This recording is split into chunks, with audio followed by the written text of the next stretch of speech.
This is more than just a smartphone. It packs a 200 MP ultra clear AI camera. And in this video, we'll see just how sharp that really is. But first, let's take it out of the box and check out what the Honor 400 5G has to offer. Hey everyone! Welcome back to my channel. If you're new here, my name is Kyla Satyas and I make phone reviews and unboxing of the latest smartphones. Hit that subscribe button and let's dive in!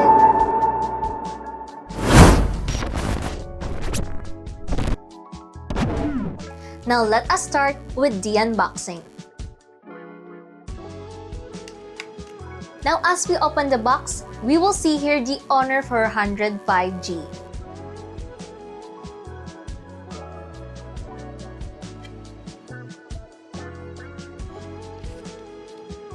We also have here the SIM ejector tool, together with a quick start guide, and also a protective case.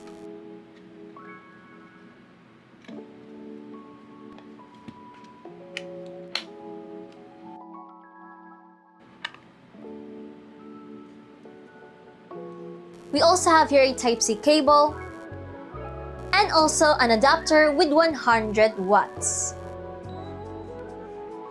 And now let's talk about its design. For its design, guys, it features an iconic multi-angle layout in a sleek, vibrant flat frame, a design that stuns at first sight. So for the Honor 400 5G, guys, it has an ergonomic flat design. So what we mean by the ergonomic flat design, guys, is it doesn't have any curved design on the screen. So as you can see here, this is not curved or in the back either. It's not curved. It is flat and even. It is designed to feel comfortable when held and easy to grip. Now for the Honor 400 5G, guys, it has three different colors.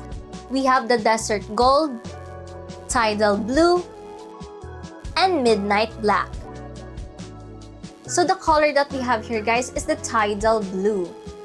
For the back, guys, it also has a matte and glossy finish. So yung glossy, dito siya banda sa kanyang camera, and yung kanyang matte is for the whole back.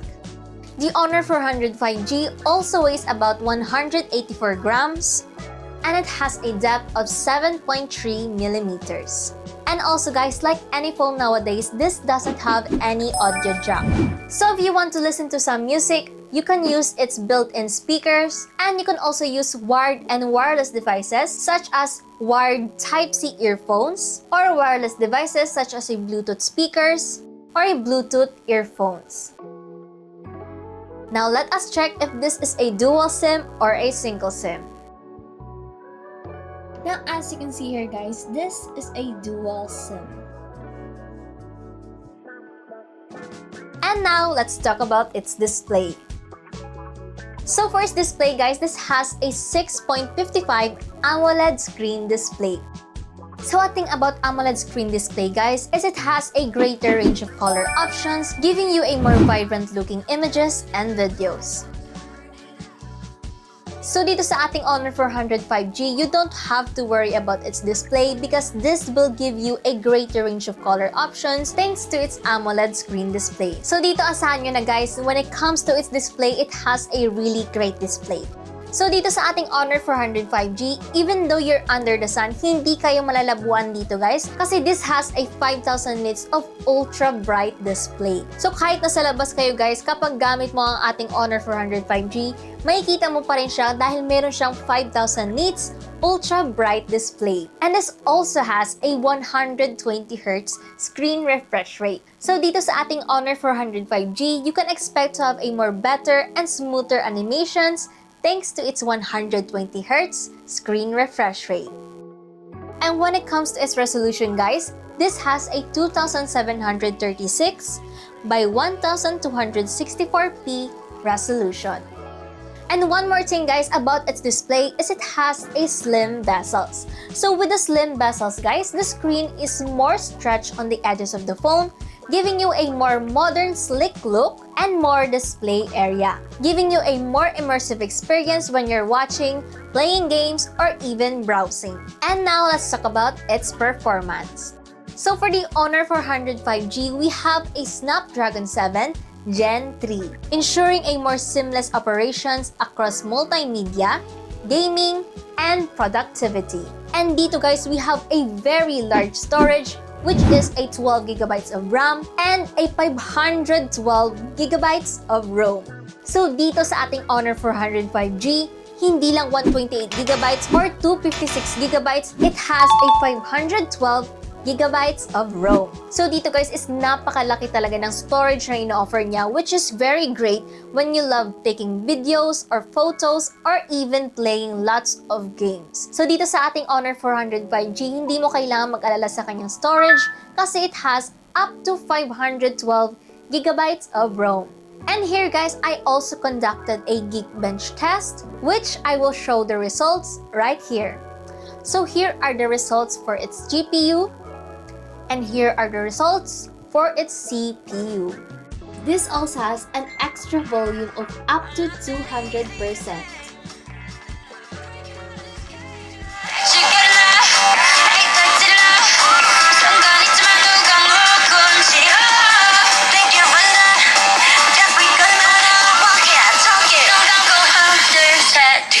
And dito guys, sa ating Honor 400 5G, it has an IP66 dust and water resistant. So dito guys, kahit ilubog mo siya sa water, okay na okay pa rin itong ating Honor 400 5G. So na-spill mo siya ng coffee while working or even a milk tea or any kind of water substances, you don't have to worry kasi it has an IP66 water and dust resistance. And now guys, let's talk about its gaming. So dito naglaro ako ng Genshin Impact, Honor of Kings, Mobile Legends, PUBG, and many more games. So as I said earlier, this has a really large storage, so hindi mo kailangan mag-alala when it comes to its storage. Kahit ilang games pa yan, okay yan kay Honor 400 5G guys.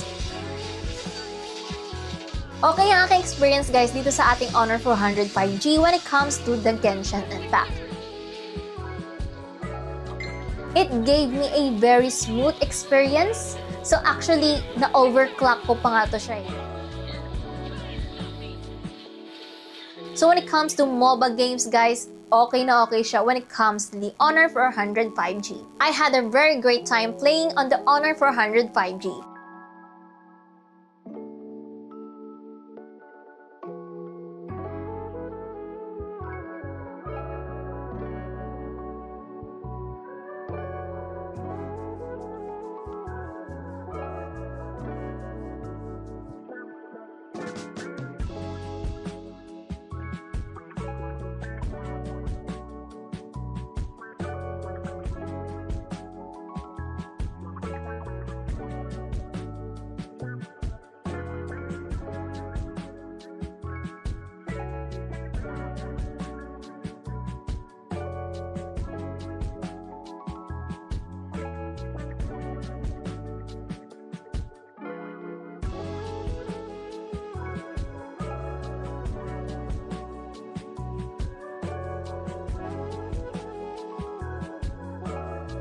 So for the gamers out there, if you're considering on buying the Honor 400 5G for your games, go mo na yan guys kasi napakaganda ng Honor 400 5G when it comes to gaming. But of course guys, that is not the main highlight of the Honor 400 5G. So the main highlight will be later on this video. So keep on watching guys kasi ngayon is pag-uusapan na natin ang kanyang battery. Now, when it comes to its battery, guys, this has a 6,000 mAh silicon carbon battery. And again, we also have here the 100 watts Honor Supercharge. And now, guys, let us go to the main highlight of this video, which is the camera. So for the camera, guys, as I have said earlier, this has a 200MP AI Ultra Clear camera, which has an OIS and EIS dual stabilization. So dito guys, when you're going to take some pictures, especially when it comes to videos, you don't have to worry about it being shaky. Kasi dito guys, meron siyang OIS and EIS dual stabilization. So it will really help your phone become more stable when it comes to picture taking and especially when you're going to take videos. And now here guys, when it comes to the bottom camera, we have here the 12MP 112 degrees ultra wide camera. And lastly, when it comes to its selfie camera, we have here the 50MP portrait selfie camera with a 2.0 aperture. And for its video resolution guys, you can record up to 4K recording with 30 frames per second. So I also want to add that yung 60 frames per second, hindi siya available sa 4K recording. It is only available on the 1080p recording. So here are some photos and videos for you to see. So recently, I went out with some friends to the Nyogan Riverside Farm. And here are some videos and photos that I took. So as you can see here guys, itong picture na to, I took it at a 0.6. At halatang halata dito guys sa picture na to na napaka-sharp talaga ang mga kuha dito. Napaka-high quality at hindi siya pixelated guys. Nagustuhan ko rin yung colors na binigay niya and super smooth siya habang nagtitake ako ng mga videos.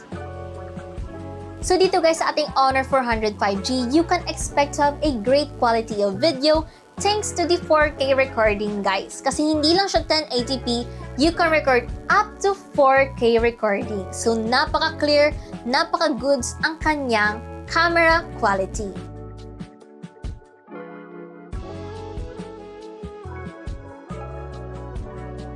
And dito guys, as you saw earlier, ay nilubog ko ang ating Honor 400 5G dito sa ilog. So dito makikita natin yung kanyang underwater shot.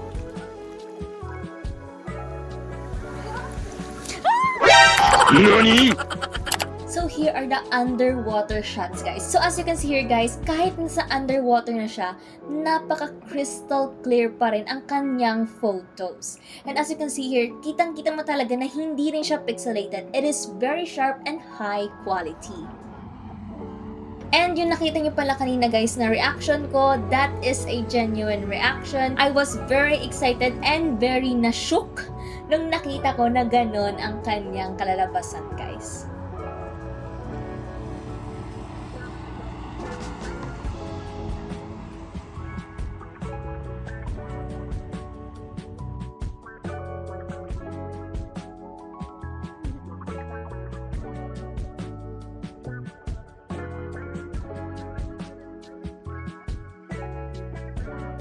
So aside from the Nyogan farm, we also went to Heli Cafe. So here are the photos and videos that I took from there.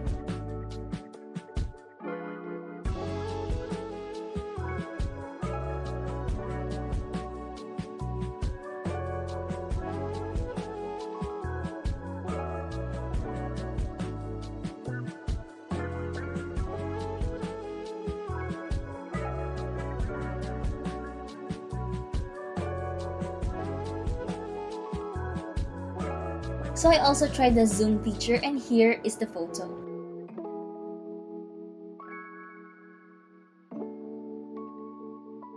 So if you're wondering kung magkano itong Honor 400 5G, this is worth 22,999. And now guys, it is time for my final verdict. So for the Honor 400 5G guys, when it comes to its design, its display, its battery life, I love it guys. At dito it is very easy to grip lang guys. And I love that it has a 120Hz screen refresh rate with an AMOLED screen display. So wala rin ako masabi sa kanyang display kasi napaka-goods din ng display na binibigay niya dito sa Honor 400 5G. And it has a very large storage which is very handful for content creators like me or even those gamers who wants to play many games. Kasi dito, it has again a 512GB of ROM. And when it comes to gaming guys, okay siya para sa akin. And when it comes naman sa kanyang battery, wala rin ako masabi kasi meron siyang 6,000 mAh massive battery. And for its main highlight, kasi this is advertised as a great camera with 200MP ultra clear AI camera. So, ultra clear nga ba ang meron dito sa Honor 400 5G? Well, as you saw earlier on the photos and the videos, yes na yes. Magandang quality ang nakuha ko dito. Very sharp, very high quality, magaganda ang mga kulay, and it has a 4K recording guys. 4K. So, Wala akong masasabi dito guys, I just wish siguro na kung saan sa mga 4K, sana makaranas na tayo ng mga 60 FPS. Pero wala pa naman ako nakikitang mga ganong phones. It is more on kapag 4K, 30 FPS. So, but overall guys, I really love how sharp, how great quality ang meron dito sa Honor 400 5G. The photos, the videos, all goods na goods siya guys. So if you're planning to buy a phone na kung saan more focus siya sa kanyang photography level, I recommend the Honor 400 5G guys. All goods ito guys when it comes to video, and it has again 200MP ultra clear camera and the 4K recording. So if you're looking for a phone na kung saan more focused on its camera, that has also a great display, large battery, and also a large storage, I recommend the Honor 400 5G. So if you found this video helpful, give it a like, and don't forget to subscribe to the channel for more phone reviews and tech content. That is all for today. Thanks for watching. Bye!